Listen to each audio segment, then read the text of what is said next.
دریافت فرمایا ہے کہ رمضان کی تراویح کی نماز میں صلاۃ التوبہ اور تحیۃ الوضو کی نیت بھی کی جا سکتی ہے یا نہیں؟ ایسا فرض اور واجب نمازیں جو ہوتی ہیں اس کے علاوہ جتنی بھی نمازیں ہیں حتیٰ کہ موقدہ سنتیں اور غیر موقدہ سنتیں یہ سب نفل کے حکم میں آتی ہیں۔ ایک حکم تو یہ ہے کہ سنت مؤکدہ ہیں، یعنی حضور صلی اللہ علیہ وسلم عبادتاً اسے ہمیشہ ہی ادا فرماتے تھے۔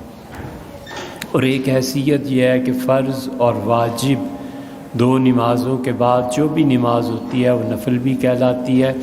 پھر نفل میں مزید آگے درجات ہیں اور نوافل میں وسعت ہوتی ہے، چنانچہ جتنی بھی نفلی نمازیں ہیں ان میں ایک سے زیادہ نیت کرنا درست ہے۔ جیسے کسی آدمی نے 2 رکعتیں پڑھیں سنت غیر موقدہ، مثلا یہ جمعے کے بعد کی جو 2 سنتیں ہیں، 4 سنتیں اور 2 سنتیں، تو اس میں جو 2 سنتیں ہیں یہ سنت غیر موقدہ ہے۔ اس نے نیت کر لی اس میں استخارے کی، اس نے نیت کر لی کہ اللہ کی مدد بھی میرے شامل حال ہو، اس نے نیت کر لی اپنی حفاظت کی، 5 7 10 جتنی بھی نیتیں کی سب کی سب معتبر ہے، ٹھیک، کوئی حرج نہیں۔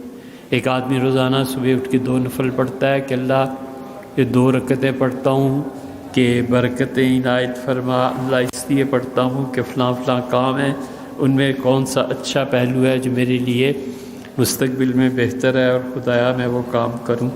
تیسری نیت اس نے کر لی کہ اللہ حفاظت فرما گناہوں سے۔ چوتھی نیت اس نے کر لی کہ اللہ یہ مشکلات ہیں ان میں میری مدد کر۔ 5ویں نیت کر لی کہ یا اللہ فلاں جگہ جانے کا ارادہ ہے، خیر ہے شر ہے، رشتے کی نیت کر لی۔ 10 نیتیں کر لے نفل نماز میں سے کون روکتا ہے؟ کھلا ہے معاملہ اس کا۔ اس لیے تراویح کی نماز میں تراویح کے ساتھ اگر کوئی تحیۃ الوضو کی نیت کرتا ہے تو یہ ہے تو درست، لیکن اس چیز کو عادت ان اعمال میں، ان نوافل میں نہیں بنانا چاہیے جن نوافل کو الگ سے کہا گیا ہے۔ مثلا تراویح ہے تو نفل ہی، لیکن چونکہ الگ سے حکم دیا گیا ہے اس لیے کبھی کوئی کر لے کوئی اور نیت تو ٹھیک ہے، ورنہ اس نماز کو اس میں شامل نہیں کرنا چاہیے۔